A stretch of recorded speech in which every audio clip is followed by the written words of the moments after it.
North Texas is still trying to process the death of Dallas police officer Darron Burks.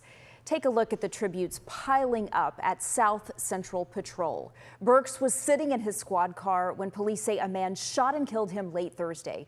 2 other officers were injured. They are expected to survive. The suspect was killed by law enforcement after a chase. We have talked with so many people who say Burks had a servant's heart and was just looking to make a difference. Here's WFAA's Janelle Fort now with 2 people who grew up with him and saw his kindness firsthand.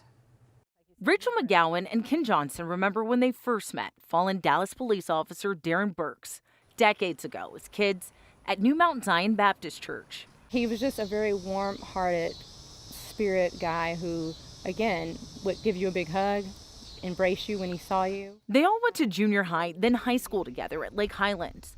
Johnson and Burks were childhood best friends and freshman roommates at Paul Quinn College. Darron was always about service. He did it in his church. He did it from, student councils all the way through school. He was just a leader. Everybody flocked to him. And they're now among the many mourning his death. Darron was one of those people you thought he would die of old age, and for somebody to do something that they did like that, man, you can't describe it. You can't put that into words. The kind words they used to describe the fallen officer mimic what everyone who knew him has said. I can truly say that Darron is part of the 1 percentile that did everything by the book, did it the right way, never drink, never smoke. They say he was the epitome of the type of person you wanted to protect your community. It's not that often that we have men like him and of his caliber to serve and then to be willing to protect.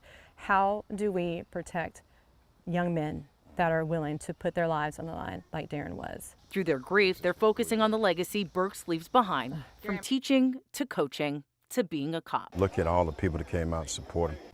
You talk about legacy, from childhood all the way up until his last moment. And, we all strive to be like him. They're now committed to making sure that legacy lives on. In Dallas, I'm Janelle Fort.